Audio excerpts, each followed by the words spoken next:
मिरजेत MSB ऑपरेटरच्या खुनाचा अवघ्या 5 तासात छडा, 2 आरोपी जेरबंद. मिरज पोलिसांनी खुनाचा उलगडा केला.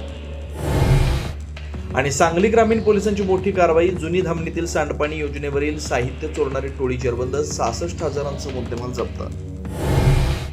शिवसेना पक्ष चिन्हाबाबत पुढची सुनावणी 4 ऑगस्टला होणार. सर्व मुद्दे संकलित करून देण्याचं न्यायालयाचे निर्देश. परीक्षा सुधारणा विधेयकावरती राज्यसभेत चर्चा. मजबूत कायदा आणावा ही 2024 मध्येच मागणी केलेली होती. मल्लिकार्जुन खरगेंची माहिती. स्वतःची खुर्ची वाचवण्यासाठी पंतप्रधानांनी प्रधानांचा राजीनामा घेतल्याचा दावा. भाजपमध्ये पक्षप्रवेशाची ऑफर दिल्याचा दावा. अभिजित दिपकेंनी केला. पक्षप्रवेश न केल्यास जीवे मारण्याच्या धमक्या. दिपकेंचा आरोप. धमक्या देणाऱ्यांची नावं जाहीर करा. बावनकुळेंचं आव्हान. दिल्ली आंदोलनातील गोळीबार प्रकरणी आरेफ जवानांचा मुनेशन लॉक जपून ठेवा. सुप्रीम कोर्टाचे आदेश. सुप्रीम कोर्टाची केंद्र सरकारला नोटीस. गडचिरोलीतल्या 44 पैकी 39 महसूल मंडळांमध्ये अतिवृष्टीची नोंद.